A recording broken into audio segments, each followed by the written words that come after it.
ایک resolution pass ہوئی ہے جس کے اندر نیشنل اسمبلی نے یہ ہولڈ کیا ہے اور یہ اکراس پارٹی لائنز کیا ہے، حالانکہ کئی اس کے کرٹکس ہیں، کہ چائلڈ ریپس کو، یعنی کہ جو لوگ بچوں کے ساتھ زیادتی میں مرتکب ہوئے ہیں اور اس کے بعد کچھ نے تو بچوں کو قتل بھی کیا ہے، ان کو پبلکلی ہینگ کیا جائے، یعنی سر عام پھانسی دی جائے۔ اب دیکھیے یہ چائلڈ ریپ والا مسئلہ اور چائلڈ ابیوز کا جو مسئلہ ہے یہ بہت سنگین مسئلہ ہے ہمارے ملک کے اندر، اور اس کے کئی بنیادی عناصر ہیں جس کی وجہ سے یہ مسئلہ پایا جاتا ہے پاکستان میں۔ اور اس میں بالکل انڈرسٹینڈ کر سکتا ہوں کہ جو لوگ ہیں جو اس طرح کی سزائیں چاہتے ہیں ان کی کیا موٹیویشن ہے۔ However I think it will be a brutalization of society اگر یہ الاؤ کیا جائے، کیونکہ آپ دیکھیے کہ بروٹلائزیشن آف سوسائٹی یہ اس طرح ہوگی کہ پھانسی آپ دیں، نہ سے ایک تو پہلے پھانسی دینا کیا یہ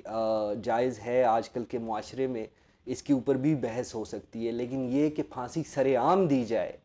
یہ جو ہے یہ کرول اینڈ انیوژول پنشمنٹ کے زمرے میں آتا ہے، اور 1994 کی سپریم کورٹ کی ججمنٹ ہے اس کے اوپر، لیکن اس میں یہ کہا گیا ہے کہ اس طرح کی کوئی بھی سزا جو ہے وہ پاکستان کے آئین اور پاکستان کے فنڈامنٹل رائٹس جو آئین میں دیے گئے ہیں اور اسلامک جورسپروڈنس ان سب کے خلاف ہے۔ یہ ایک ریزولوشن ہے اور اس کا کوئی بائنڈنگ ایفیکٹ نہیں ہے، یہ ایک بل نہیں ہے جس کو پاس کیا گیا اور وہ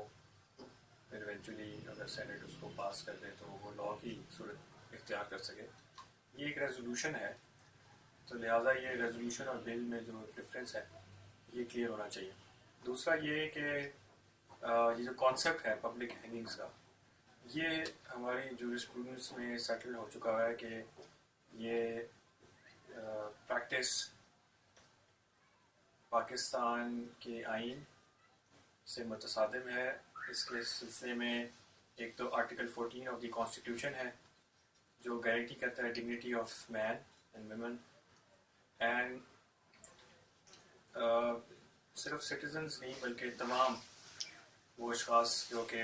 پاکستانی ریاست کی جورسڈکشن میں آتے ہیں ان کی ڈگنیٹی گارنٹیڈ ہے۔ اور سپریم کورٹ آف پاکستان نے 1994 میں اس میٹر کو ڈیسائیڈ کیا تھا اور یہ ڈکلیئر کیا گیا تھا کہ یہ پریکٹس جو ہے یہ انکانسٹیٹیوشنل ہوگی کیونکہ وائلیٹیو ہوگی آف آرٹیکل 14، اور فیڈرل شریعت کورٹ نے بھی اس کے سلسلے میں ڈیسیژنز دی ہیں جس میں انہوں نے یہ ہولڈ کیا ہے کہ یہ صرف انکانسٹیٹیوشنل ہی نہیں بلکہ ان اسلامک بھی ہوگا۔ اور یہ سر عام پھانسی دینے کا جو کانسیپٹ ہے یہ ہمارا آرٹیکل 14 ہے آئین کا، جو ڈگنیٹی آف مین، اس کے علاوہ پریویسی لیکن ڈگنیٹی آف مین کی گارنٹی کرتا ہے، وہ والا آرٹیکل جو ہے اس سے وائلیٹ ہوتا ہے۔ تو یہ کہنا کہ کسی کو بھی پھانسی دی جائے چاہے اس کا کوئی بھی سنگین ترین جرم ہو، جس میں یہ بھی ہو سکتا ہے کہ اس نے جینوسائیڈ کیا ہو، اس کے باوجود سر عام پھانسی دینے کی کوئی گنجائش نہیں ہے۔ اب آپ دوسری طرف آئیں تو جو پھانسی کی سزا اٹ سیلف ہے وہ ہوتی ہے ایک ڈیٹرنٹ، سوسائٹی کے اندر ایک ڈیٹرنس کریٹ کرتی ہے، یہ اس کا جو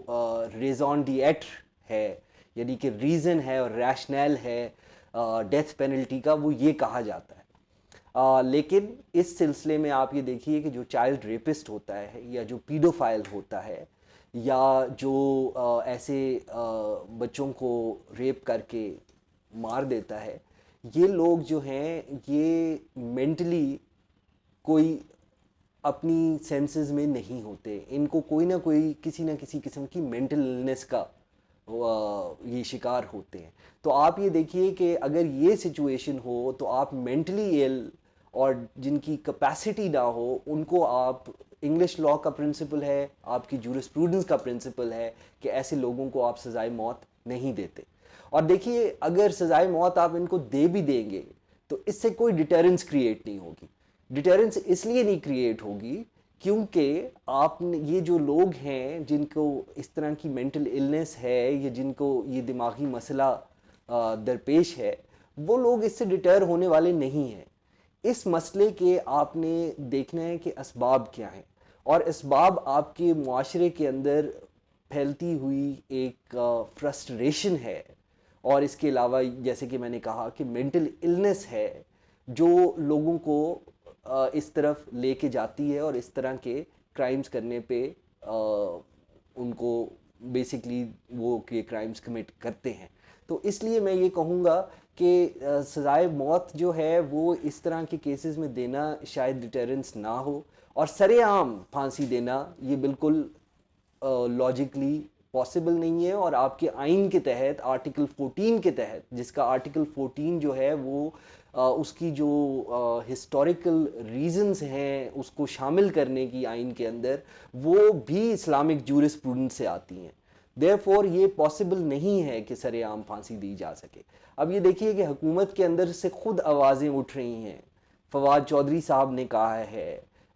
ملیکہ بخاری ہیں, اس کے علاوہ کئی لوگ ہیں, شیریں مزاری نے شاید غالباً اس پہ ٹویٹ کی ہے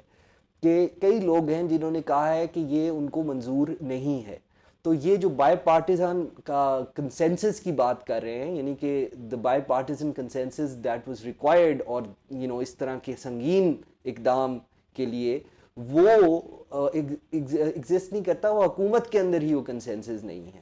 تو یہ والا اگر قانون اس طرح کا کوئی بنتا ہے, حالانکہ یہ تو صرف ایک ریزولوشن ہے, لیکن اگر اس طرح کا کوئی قانون بنتا ہے تو اس قانون کو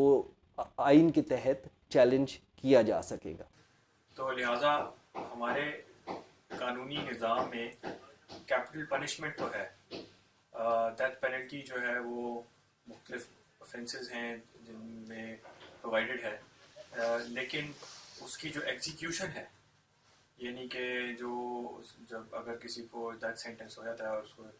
وہ فائنلٹی اٹین کر لیتا ہے, تو جب ایگزیکیوٹ کیا جائے گا تو اس کے کچھ طریقہ کار ہیں جو کہ جیل مینول اور ریلیٹڈ جو پریزن مینولز ہیں ان میں پرووائڈڈ ہے, اس میں کہیں بھی پبلک ایگزیکیوشن نہیں پرووائڈڈ. تو لہٰذا یہ جو لاش کو لٹکا دینا, کسی کو پھانسی دینا سر عام, اس کی لاش کو لٹکائے رکھنا, اس طرح کے معاملات کی کوئی گنجائش ہمارے آئینی نظام اور ہمارے قانونی نظام میں نہیں ہے. تو اگر اس ریزولوشن کے اوپر پھر آگے کوئی اگر لا کی طرف معاملات جاتے ہیں تو, اور وہ اگر کوئی لا اس سلسلے میں بنایا جاتا ہے تو یقینی طور پہ وہ آئین سے متصادم ہوگا. اور ہماری فیڈرل شریعت کورٹ نے بھی کہا ہے کہ یہ ان اسلامک پریکٹس کنسیڈر کی جائے گی. تو لہٰذا میرا یہ اوپینین ہے کہ اگر کوئی لا پاس ہو بھی آتا ہے اس ریزولوشن سے آگے کی اگر کوئی بات آتی ہے اور کوئی لا اس سلسلے پاس ہوتا ہے تو وہ لازمی طور پہ اسٹرائک ڈاؤن کر دے گی, یا تو سپریم کورٹ یا پھر اپنی فیڈرل شریعت کورٹ, اور یا ایون ہائی کورٹس کے پاس بھی جوریسڈکشن ہوتی ہے کہ وہ فنڈامنٹل رائٹس کو انفورس کریں, اور کوئی بھی قانون اگر متصادم ہے تو اس کو جو کہ فنڈامنٹل رائٹس سے متصادم ہے تو اس کو ان کانسٹیٹیوشنل اور وائڈ ڈکلیئر کیا سکتا ہے. تو لہٰذا میرے خیال میں اس کے اوپر کوئی فردر کارروائی میں ایکسپیکٹ نہیں کرتا, اور اگر ہوگی بھی تو اس کو عدالتیں اسٹرائک ڈاؤن کر دیں گی.